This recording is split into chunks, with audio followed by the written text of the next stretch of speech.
am Erin Kelly. I'm a licensed clinical social worker by trade. I have a small private practice that really focuses on actually childhood sexual abuse and sexual violence in general is what I specialize in. I'm also trained in EMDR, which is kind of the main modality I use, but I'm also a somatic therapist, a Gestalt therapist, a yoga teacher, all that kind of stuff. I'm an expressive arts therapist as well. So I kind of do a blend of modalities with my clients, but currently primarily working individually one-on-one with clients who are looking to do trauma intensive work, particularly in relation to sexual violence of some sort. I'm Renee, she, her pronouns, and located in San Diego. I'm a certified cuddleist through cuddleist.com and the director of training for them. And I'm also a trained surrogate partner. And I like to work specifically, it's turning into child sexual assault survivors. That's like my sweet spot. I love that work. It feels like I was supposed to do it. I would love it if you would just explain a little bit more about what a cuddleist is and what a surrogate is. Yeah, so a cuddleist offers the opportunity for clients to have access to touch and connection. It doesn't mean it's required as part of the session, but specifically in the cuddleist modality, we have 3 parts to the modality. It has to be under the code of conduct, which is things like we keep our clothes on. It stays platonic. We don't chase sexual arousal, things like that. And it also has to have an opening agreement, which says that it is client-led and the client is in charge of the session, but we only say yes to the things that we're wholehearted yes to. So it's still an authentic connection as far as I'm only going to say yes to the things that I'm a yes to, but the client has to start to identify what they actually want, which is a big part of that opportunity that they don't know they're coming in for, right? But it also, on the trauma side, keeps us out of the weeds, right? There's never going to be a client that says, Michelle offered me this and I didn't know how to tell her no. Right? So it's a safety valve there. And then swing the pendulum of relational touch to surrogate partner therapy. And it's always with a talk therapist. The boundaries are expanded. For myself, I'm working only in the non-sexual side of surrogate partner therapy now, but it's about building a relationship dynamic between me and the client that the therapist gets to take advantage of.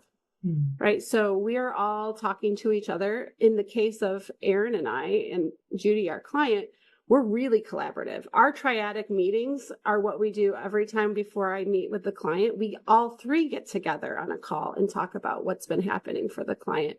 What do we think might come up in the next session? And a lot of times I don't have that triadic meeting every time. It's more of a 2-way between me and the clinician. But with Judy, she's such a part of our team. Like the 3 of us really are a team working together. All right. So why don't you tell me how this all started? So about a year ago, June, one of Erin's clients contacted me because she was coming to San Diego. They're both in Pittsburgh. And she'd been following me for a while. She wanted to do a cuddle session. And so we did a cuddle session. She has this really intense background in childhood sexual assault. And we had this really great session where she was able, this is like her second cuddler. And I was like, what's it like to have a new person? And she's like, it's really interesting because I feel safe, but it's like a safety that she already had been working on, right? It wasn't because she came in and had safety necessarily with me, right? And she was able to do things she'd never done before, like having her back to the door. And after that session, she could sleep laying down for the first time ever. Like there was big things happening. And then I saw her again for another cuddle session when I was back in Baltimore. And then I think she went to you, Erin, and was like, hey, I'm thinking about surrogate partner therapy. Yeah, because she had done cuddleist work previously with somebody in Pittsburgh. So her and I had already been kind of touching on that and talking about that. But then she brought up the surrogate partner work. Yeah. And then so we transitioned away from the cuddling, meaning mainly that we started to get naked and work on body image stuff. We did work like walking in and out of a bathroom together because that's where a lot of her abuse happened, and just titrating all these experiences, but not from a place of recreating them in the negative sense, but like, okay, you have a memory of your father's like facial hair. What can we neutralize some of that with the use of washcloths and And then body pressure, I'll lay on top of you and you'll have a new memory of my face looking at you rather than your father's face. Like we just keep kind of replacing and creating a new, we call it a new co-host to her memories. So, Erin, did you know work? Was there a connection that you guys already had? No, I met Michelle through my client finding out about this work. And I had known about like surrogate partner therapy and again, like cuddle therapy and some of that stuff, but not intimately in this way or working kind of in a triadic model the way that we do. Mm-hmm. Nice. So I want to ask both of you because, I mean, Erin, you're a somatic therapist. You work a lot with the body. And for you, Michelle, there's a lot of touch involved. So how did we sort of put this in a way that would make sense to other therapists that might be watching who can understand the power of this when working with sexual trauma? That's a very good question. And I think, at least in the work that Judy has done in therapy and then also with Michelle, it really gives her a chance to actually have a reparative experience. This is somebody who has never had a consensual sexual experience in her entire life. And there's a history of incest that was pretty brutal and ritualistic. She was also involved in a cult, which is how she got married and had her children and all these things, and really didn't have any knowledge about the body. For instance, when she first came to work with me, I was actually working at a rape crisis center at the time when she came to me. And she couldn't even put her hand on her chest or a hand on her body because that was shameful. That was disgusting. That was not allowed. And so through our years of work together, it's been about 6 years now. The first couple years was really just kind of basic CBT. I did cognitive processing therapy with her, a lot of psychoeducation about touch, consent, all that kind of stuff, and getting her to kind of get in touch with her own somatic awareness, which there really wasn't any. And there was a little bit of touch work between the two of us. She was able to ask for hugs at one point, and so we would hug at the end of the session. During EMDR, when she'd be reprocessing, sometimes her younger parts would ask to hold my hand. So we really started talking about safe touch. And the way that Michelle has kind of come into this, it's been this huge titration and gradual exposure to body work, somatic work, pleasure, understanding what all those things mean. And Judy was kind of recognizing that there was this skin hunger, right? She was craving touch. She was craving having connection with somebody, but didn't feel like she was at a point to pursue a romantic relationship or something deeper than that. And so we both kind of identified there's something here that we don't think is really going to move until you can have a reparative experience. Because if you haven't had a positive or even neutral experience with touch, how are we going to reprocess this, right? How is this going to show up differently? And so through her work with Michelle, I've really seen like an expedited healing process in her ability to connect with pleasure, to connect with her own body, to really resonate with her own yeses and nos and find empowerment rather than just reprocessing the trauma so it's not triggering her anymore. And to know that she can, like somebody would want to touch her. Yes. Right? She didn't want to touch herself, let alone the idea that somebody else would want to touch her. I remember the first time she put her hand on my back and she said, "Oh my goodness, you're the first naked back that I'm touching." And it was a celebratory, like really memorative moment for her. Yeah. And we'd even talked about in sessions, like there's just some things that are not going to come up until you are in relationship with somebody, until you are in a sexual situation, because how would they, right? Your body doesn't have that awareness or that connection outside of the trauma. And so this was kind of a way for her to explore that in a way that felt safe enough and with somebody that she kind of chose to work with and knew that I had eyes on it too. And we could have this kind of collaborative piece where it wasn't just her venturing out on this thing alone. She had support along the way, not only from Michelle, but also from me, who she'd been working with for 5 years at this point. Mm-hmm. Do you think there's a difference in working with people who have childhood sexual abuse or trauma and people who have adult trauma or sexual trauma? Absolutely. I think there's a lot of overlap, but I think the developmental piece of sexuality and touch is really, really different, right? It just manifests differently. I think that interjects are different. And depending on somebody's experience, again, that might be their only experience of any kind of sex or sexuality. And so that's their only frame of reference, at least from lived experience. I'll add to that. What I see on my side is an inability to know what they want, because that's been trained out of them. Right. So even identifying, it's scary for them at first, right? Because it's sometimes, I remember an old client, not Judy, a different one, where it was like, oh my goodness, I don't even know how to do this. Like it was they didn't know what they didn't know until I posed the question. Right. And they also didn't know how numb their body was. So like there's a difference between, I think a lot of the clients that I get come in without the body awareness that Erin was able to prepare Judy with before she started the work. It was amazing the awareness that Judy had entering my office the first time compared to most clients. Yeah, I think that's a good point. Like you said, there's almost you don't know what you don't know. So people with childhood sexual abuse, they almost don't know that they don't know what's going on, versus somebody who had an assault later on in life, who maybe didn't have any sexual trauma previous to that. They know something is different, something is triggering, something is missing, something feels numb. And so they're kind of looking for that, or they're a little bit more motivated, versus like with Judy and other clients I've worked with childhood sexual abuse, we have to work up to the point that that's even a thing. Right? That you can touch your body and feel okay, that you can have sensation in certain parts of your body. And so it's kind of opening up a whole new world that we get to explore. When Judy came to you, she had one memory. Yes. Just one? Yeah, just one.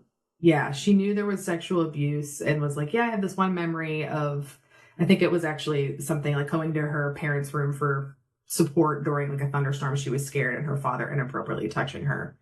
And through our work together, and as she's gotten more in touch with her body, she's uncovered a lot of stuff. We're still uncovering things. Yeah. We're still actively working together. Well, that was the most recent session with you that came up. Yeah. So it's clear that we store a lot of trauma in our body. There's a lot of experts now that are much more in touch with and aware of how we work somatically. But you're really taking it like to the next level. It's not just, I'm sitting in a chair over here, you're sitting in a chair over here, and I can see by the way that your body is moving that this is what's happening. You're actually saying, well, let's integrate, touch with that way that your body's moving, and move through and move into and through it. And I mean, I can understand the support for the sexual trauma and the healing, and it makes sense to me, especially if you're collaborating together as therapists. We have a lot of ethical issues in our field around touch. So I just want to reiterate that. How do we sort of justify it in our minds and ethically that this is the way that people have to heal? They can't just heal cognitively. It's not just something you can think your way through, that there is a piece that has to happen in our body. And they don't necessarily have to do it this way, but it's one really super impactful way of getting into the tissues of our memory. Yeah. And I think it's something, I think why I was really okay with it is, again, this had been kind of part of the discussion with Judy, and saying hey, there are limitations to the healing work that you and I are going to do because of my ethical boundaries. And that's for protection of you and protection of me. What are other ways that you could pursue this? And a lot of this was her looking and researching things, because she's a big researcher. She's a professor. So she has that kind of mindset of looking into stuff, understanding it, really wanting to know the process behind things. And so she brought this to me.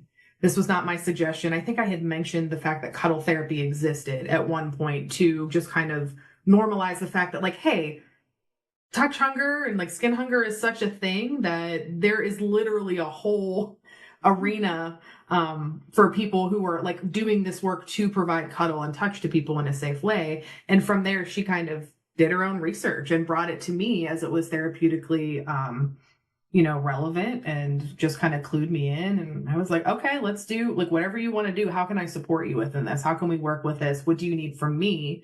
And let's also touch base on safety. Are you feeling okay? What's going on in your body?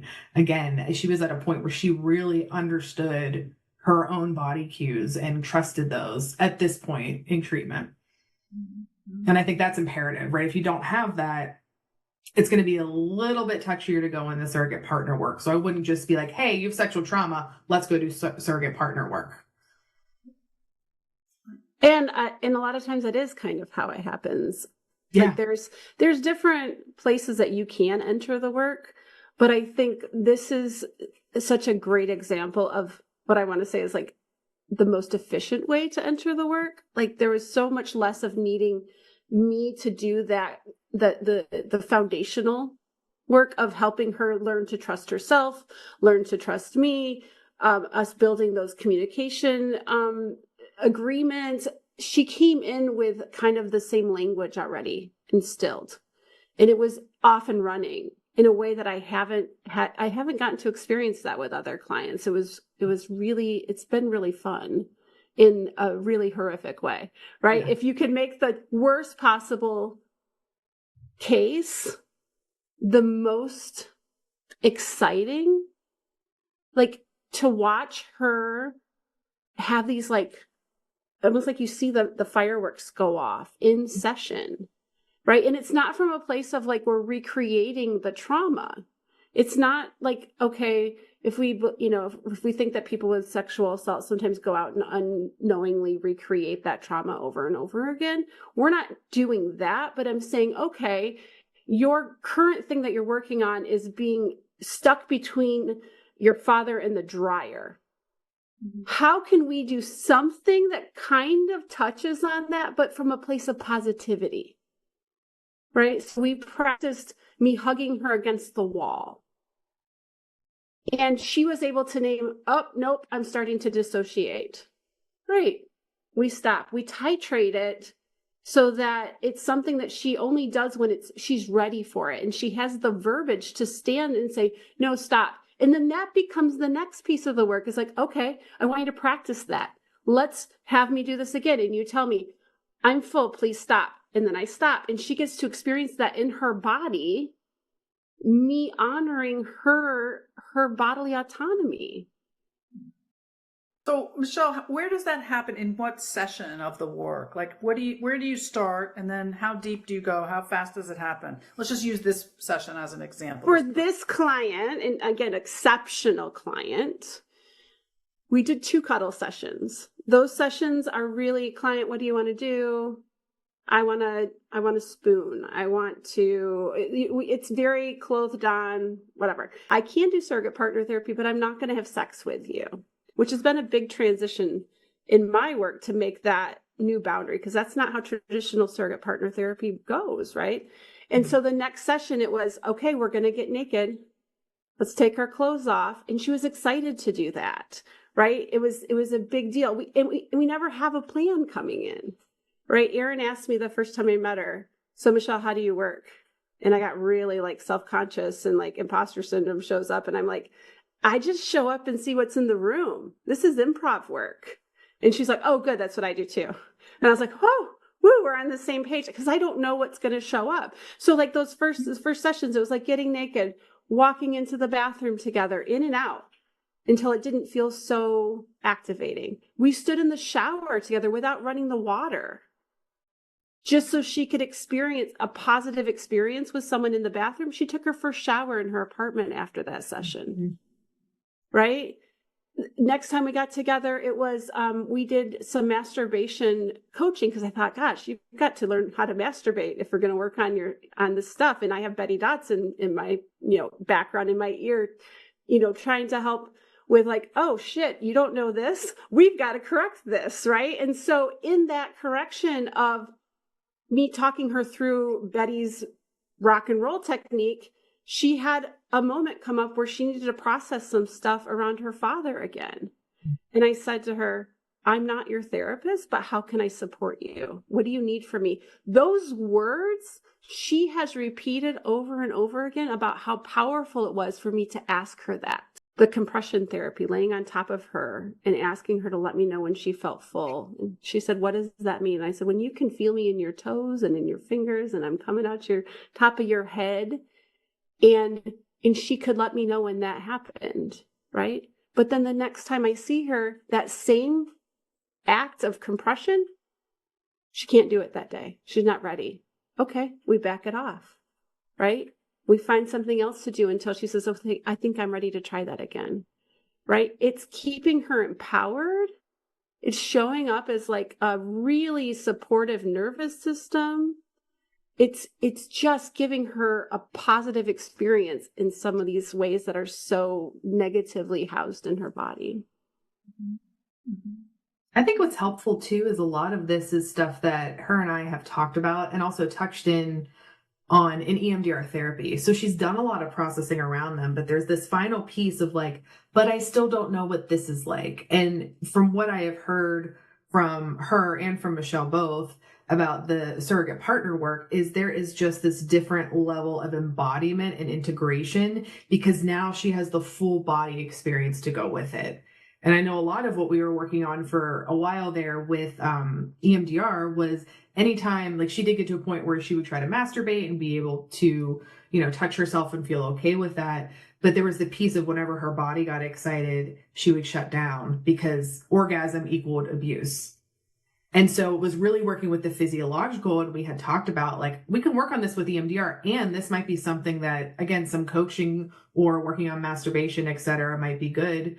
And actually, Michelle, we haven't gotten a chance to talk about this yet. But yesterday when we had session, we were talking about stuff and kind of prepping for her upcoming sessions with you. And she was talking about this difference like she noticed between masturbation for pleasure and masturbation for self-soothing. And she was even telling me how like the techniques are kind of different. And I'm noticing that touching my body in different ways, it does different things to my nervous system. And so one is more activating and pleasure-based, and it's because I'm feeling erotic or there's some desire there. I'm interested in something versus, I used to self-soothe after I was assaulted. So there's something about calming down my body, going to sleep, reminding little me that it's okay and I'm safe now. And so that was really cool to hear her make that differentiation very organically too. I didn't prompt that. You're so smart. I know. Very insightful.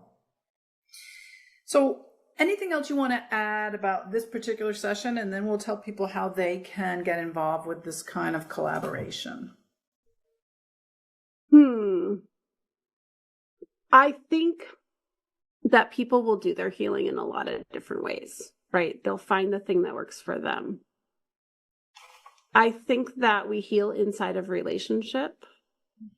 And for the clinician that is worried about this kind of work, I just think this is a much more controlled container than your client going out and finding these things on their own organically. Like, I think of it kind of like a halfway house situation where we get to play with the organic world, but it's still in a controlled environment where I've worked on my stuff. My stuff doesn't show up there hardly. I won't say it never shows up there, but like, I'm not the average person that you might meet at the gym or wherever you're going to meet your next person. I've done a lot of work and I'm there for her.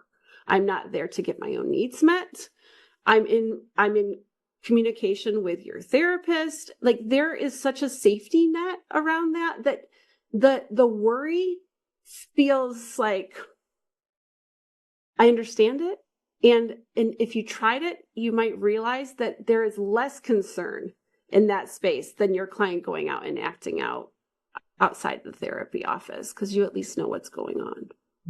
Anything you want to add, Erin, before we tell people how to get this kind of support? Yeah, I think it makes sense to have reservations around this kind of work because it's intense, right? And I think as with any kind of trauma work, it's really important to be curious about it and look at intentionality too. That's something where I know when Judy brought up it, I was like, okay. But we had the experience of doing cuddle therapy previously, and I had done a session or two with her previous cuddle therapist in session with us. So I had a context of why she was doing it, who she was doing it with, what her motivations were, why we were identifying this. So again, I think it's nice for people to know that this is a potential option and kind of evaluating all the circumstances of being able to make an informed decision about what might be helpful for me in my process and what my goals are and how can I do that and who can be the people on my team to help me do that, instead of like the shame that we kind of have in our society around sex and sex work. in the first place, whether you have sexual trauma or not. Mm-hmm. Yeah, no, I like that a lot. So how can clinicians learn more or get involved in a collaboration like this if they have a client, either for themselves or a client that has sexual trauma? I think getting to know who's in your community is really important, whether it's surrogate partners, cuddle therapists, somatic body workers of any sort, sexological body workers, all the people, right? They're in your community. Get to know your community. That I think is the first thing. I've had people go, well, I don't want to do the referral, so I'll just tell them to Google. And I'm like, no, that's not a good idea, right? So there's some really great organizations. I'm going to speak specifically around surrogate partner therapy. Cuddleist is my cuddle place, so I don't even need to really get into that. That's the only place I've ever worked for. And again, I'm a little biased. But in surrogate partner therapy, the Surrogate Partner Collective.org is a really great organization. They're doing trainings. We're feeding a lot of new surrogate partners into the world, so we won't be so hard to find. We've got a nice incubator going on there. EmbraceSPT.org is a nonprofit that I co-founded that we do a lot of education for clinicians and practitioners, not so much the clients, but we do offer some client education. My website, humanconnectioncoach.com, has like a list of all the different trainings that a lot of us have done. I know Brian Gibney has done a training for you, Tammy. I've got that listed there. Andrew Hartman at Surrogate Partner Collective does a really great training on how to work with surrogates and triadic model. There's a lot out there. And I really think that my experience has been with the clinicians that have taken the time and energy and invested in getting a little bit of training. It makes all the difference in how we collaborate because we need to be able to speak the same language. Mm-hmm. Yeah. Well said. Add something, Erin? No, she said it wonderfully. I'll send people. Can you just share ways that people can contact both of you directly if they want to talk to you more? Yeah, I'm at Michelle at humanconnectioncoach.com is my email. Yeah, my best email is Erin Kelly, LCSW, ERINKELLY @gmail.com. Or my website is Elemental Self Institute. That's the name of my practice. Well, thank you both. This has been fascinating. And if you're listening, I'm Dr. Tammy Nelson. I'm the director of the Integrative Sex Therapy Institute. You can find me at drtammynelson.com or integrativesextherapyinstitute.com. Thank you both for being here. This was very interesting. I could talk to you all day. And thank you for the work that you're doing in the world. Thanks, Tammy. Yeah, thank you. Very special, very powerful.